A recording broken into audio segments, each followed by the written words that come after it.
Hello students, welcome to Kusha classes. The resonance frequency for JEE and NEET physics. Let's make the turbulent flow of physics perfectly streamlined and start the video. So guys, आज के इस video में जिस numerical का explanation मैं करने वाला हूं वो बेस्ड है न्यूटन्स लॉज ऑफ मोशन पे और ये एक लेवल 1 प्रॉब्लम है। और इस प्रॉब्लम में मैं बात करने वाला हूं एक टाइम डिपेंडेंट फोर्स के ऊपर। और इस प्रॉब्लम की एक खास बात ये भी है कि इसमें दो सरफेस के बीच का कांटेक्ट जब टूटता है तो उस मोमेंट का एनालिसिस आप कैसे करेंगे ये भी आपको इस न्यूमेरिकल से पता चलने वाला है। तो Newton's laws of motion, free body diagram और फोर्स एक्सेलरेशन इक्वेशन के बेसिक्स को समझने में ये क्वेश्चन आपकी बहुत ज्यादा हेल्प करने वाला है। तो बहुत ही इंपॉर्टेंट है आज का वीडियो सेशन। और जिस न्यूमेरिकल का डिस्कशन आज हम लोग करने वाले हैं वो मैंने लिया है IE एरोडोव से। और ये एक बहुत ही स्टैंडर्ड प्रॉब्लम है, बहुत कुछ सीखने को आपको मिल सकता है। तो चलिए स्टार्ट करते हैं। जैसा कि न्यूमेरिकल आपके स्क्रीन पर है और आप बहुत ही ध्यान से इस क्वेश्चन को पहले पढ़ लें। और इस क्वेश्चन को पढ़ने से आपको पता चलेगा कि एक हॉरिजॉन्टल सरफेस है जो कि स्मूथ है, इसके ऊपर में कोई फ्रिक्शन नहीं है। अब आपके पास एक ब्लॉक दिया गया है और इस ब्लॉक के ऊपर एक time dependent force F act कर रहा है और इस फोर्स का जो वैल्यू दिया हुआ है at any given time t वो 80 है और a एक कांस्टेंट है। इस फोर्स का जो एंगल है वो हॉरिजॉन्टल के साथ अल्फा आपको बताया हुआ है और आपको बताया गया है कि इनिशियली ये ब्लॉक रेस्ट में था एट t = 0। तो सबसे पहले आपसे पूछा गया है कि जब कांटेक्ट लीव होगा, जब ब्लॉक और हॉरिजॉन्टल सरफेस का कांटेक्ट टूटेगा उस टाइम तक इस ब्लॉक की जो वेलोसिटी है वो कितनी हो जाएगी। और दूसरी बात जो पूछी गई है वो ये है कि उस टाइम तक इस ब्लॉक ने कितना डिस्टेंस ट्रैवल किया होगा। तो चलिए स्टार्ट करते हैं इस प्रॉब्लम को सॉल्व करना। तो सबसे पहले हम लोग इस ब्लॉक के लिए एक फ्री बॉडी डायग्राम बनाना चाहेंगे। तो जैसा कि आप नॉर्मल सिचुएशन में करते हैं, पहले तो आप बात कर लेंगे इसके वेट की जो कि mg हो जाएगा। लेट अस से कि इसका मास m है। इसके बाद आप एक नॉर्मल की बात करेंगे जो कि ये हॉरिजॉन्टल सरफेस इस ब्लॉक के ऊपर में लगाएगा। अब बात हो जानी चाहिए इस फोर्स F की जो कि आपने अप्लाई किया है। इस फोर्स के दो कंपोनेंट हो सकते हैं, एक हॉरिजॉन्टल कंपोनेंट और एक वर्टिकल कंपोनेंट। तो एज कि हमें क्वेश्चन में ये एंगल अल्फा दिया हुआ है, हम लोग बोल सकते हैं कि फोर्स का जो हॉरिजॉन्टल कंपोनेंट हो जाएगा वो F cos अल्फा हो जाएगा और जो वर्टिकल कंपोनेंट हो जाएगा वो F sin अल्फा हो जाएगा। और जब तक ये ब्लॉक ग्राउंड के साथ कांटेक्ट में है तब तक इस ब्लॉक का वर्टिकल डायरेक्शन में कोई भी मोशन नहीं है। कहने का मतलब नॉर्मल और F sin अल्फा mg को बैलेंस करके रखे हुए हैं। तो हमारा जो पहला इक्वेशन होगा वो वर्टिकल डायरेक्शन में होगा क्योंकि वर्टिकल डायरेक्शन में इस ब्लॉक का इक्विलिब्रियम है। तो हम लोग अपना पहला इक्वेशन लिख रहे हैं कि n plus F sin alpha is equal to mg। So guys, अब हम लोग बात कर लेते हैं उस इंस्टेंट की जिस इंस्टेंट पे ये ब्लॉक इस सरफेस को लीव करेगा। और उस इंस्टेंट पे क्या होने वाला है, आपका जो नॉर्मल है वो 0 हो जाएगा। So we can say at the time when the block will leave the surface, at that time my normal is going to be 0. So we will say at a particular time t equal to t naught n becomes 0। और ये t naught वही time है जिस time पे आपका block इस horizontal surface के contact को लीव करेगा। और हम लोग इस n की वैल्यू को अपने इक्वेशन में पुट करते हैं और रिजल्ट देखते हैं। अपना n 0 हो चुका है, f की वैल्यू 80 है, so we will say a t is equal to t naught, so a t naught sin alpha is equal to mg।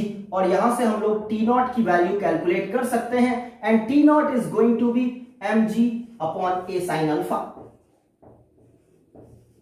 So students, अब हमें यह पता चल चुका है कि किस टाइम पे जाकर के ये ब्लॉक इस हॉरिजॉन्टल सरफेस के कांटेक्ट को छोड़ेगा। अब जो नेक्स्ट स्टेप है वो हमें यह बताना है कि उस टाइम तक इस ब्लॉक का जो वेलोसिटी है वो कितना हो जाएगा। तो इस ब्लॉक को जो वेलोसिटी प्रोवाइड कर रहा है, जो फोर्स इस ब्लॉक को फॉरवर्ड डायरेक्शन में ड्राइव कर रहा है वो है F cos अल्फा। क्योंकि F sin अल्फा वाला कंपोनेंट तो बैलेंस हो जा रहा है mg और नॉर्मल के साथ, तो F cos अल्फा की बात करेंगे जो कि इस ब्लॉक को पॉजिटिव एक्स एक्सिस के अलॉन्ग एक्सेलरेशन प्रोवाइड कर रहा है, तो हम लोग यहां पे बोलेंगे F cos alpha is the total force acting in positive x direction and that will be equal to mass times acceleration। और मैं एक्सेलरेशन को भी dv by dt लिखने वाला हूं क्योंकि मुझे वेलोसिटी कैलकुलेट करनी है। तो अब मैं f की वैल्यू 80 रखने वाला हूं और 80 रखने के बाद मैं इसे कह सकता हूं कि 80 cos alpha is equal to m dv by dt। अब मैं वेरिएबल सेपरेबल मेथड से इस डिफरेंशियल इक्वेशन को सॉल्व करना चाहता हूं, तो मैं लिख सकता हूं m dv is equal to 80 cos alpha dt और मैं दोनों साइड इंटीग्रेट कर दूंगा। मैं बोलूंगा at t equal to 0 velocity of the block was 0, at t equal to t naught I just want to know the velocity। मेरे पास अब limits भी आ गए। इस इंटीग्रेशन को मैं बहुत ही इजीली सॉल्व कर सकता हूं। यहां पे m चूंकि कांस्टेंट है, ये बाहर आ जाएगा इंटीग्रेशन से और dv का इंटीग्रल v हो जाएगा और इसके ऊपर जो लिमिट है वो है 0 to v और यहाँ पे a और cos अल्फा कांस्टेंट है, ये इंटीग्रेशन से बाहर आ जाएंगे और t dt बचेगा जिसका इंटीग्रेशन t स्क्वायर बाई 2 होना है और यहाँ पे आपके पास लिमिट है 0 to t नॉट। तो अब हम लोग यहाँ पे इस वैल्यू को एक स्टेप और सॉल्व करेंगे और ये हमारे पास आ जाएगा mv is equal to a t naught square by 2 cos alpha।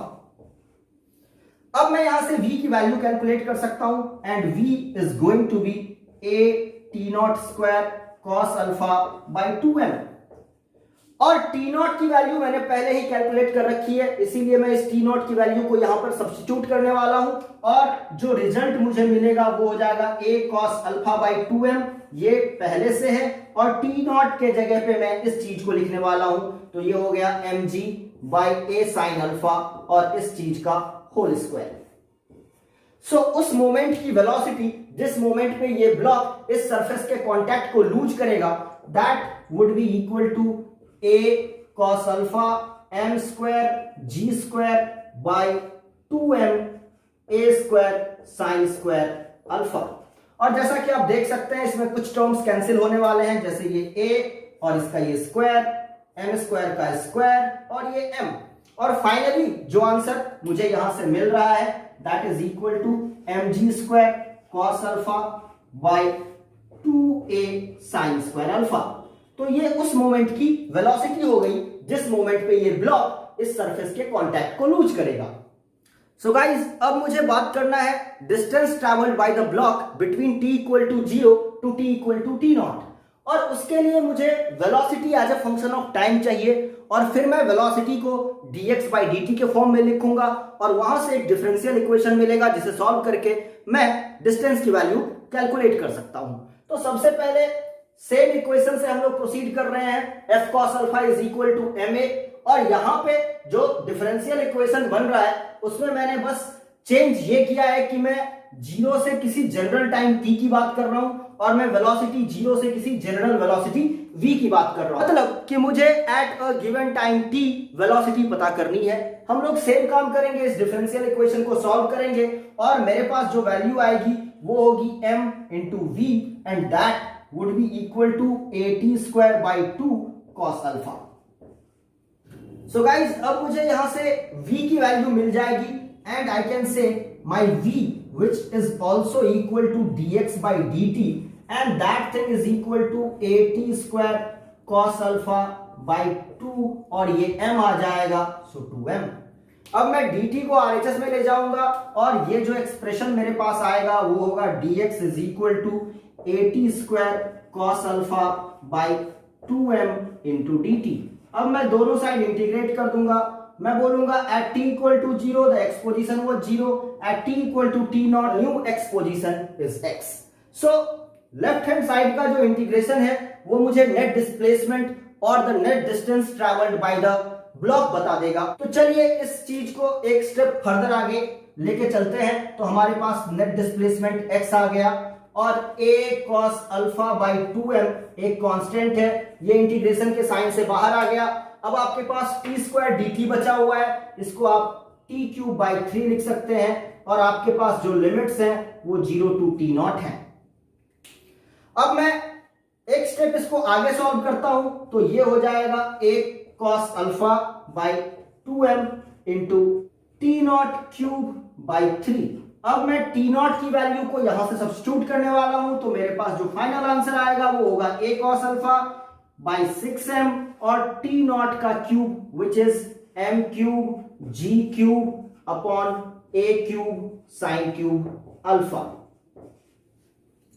So guys, अगर मैं डिस्प्लेसमेंट के इस एक्सप्रेशन को फर्दर सिंप्लीफाई करूं तो मेरे पास कुछ टर्म्स कैंसिल होंगे, जैसे a से a क्यूब कैंसिल होकर के a स्क्वायर दे देगा आपको, m क्यूब के साथ कैंसिल होकर के m स्क्वायर दे रहा है आपको, और इसी तरीके से आपके पास जो फाइनल डिस्प्लेसमेंट का वैल्यू आ गया that would be something m square g cube cos alpha divided by बाद बाकी आपके पास 6a स्क्वायर और साइन क्यूब बच गया तो वो भी लिख दीजिए 6a square sine cube alpha. तो फाइनली ये आपके पास डिस्प्लेसमेंट की भी वैल्यू आ गई। तो आपने देखा कि हमने डिस्प्लेसमेंट और वेलोसिटी दोनों बताई और उस इंस्टेंट पे बताई जिस इंस्टेंट पे ये ब्लॉक जो है वो हॉराइजॉन्टल सरफेस के साथ अपना कांटेक्ट को लूज करेगा। सो गाइस, ये एक बहुत ही यूनिक प्रॉब्लम है जिसमें बहुत सारे कॉन्सेप्ट्स इन्वॉल्व हैं और वो सारे कॉन्सेप्ट्स आपको इस वीडियो एक्सप्लेनेशन से सीखने को मिले होंगे। तो उम्मीद करता हूं ये वीडियो आपके लिए बहुत फायदेमंद साबित होगा और आपको बहुत पसंद आया होगा। अगर आप चाहते हैं कि ऐसे ही कॉन्सेप्ट बिल्डिंग में हेल्प करने वाले न्यूमेरिकल्स के एक्सप्लेनेटरी वीडियोज लेकर के मैं आपके सामने आता रहूं, then do subscribe my channel, like the video, and if you have any doubts do ask me in the comment section. Thanks for watching the video. See you next time. Till then, goodbye. Take care.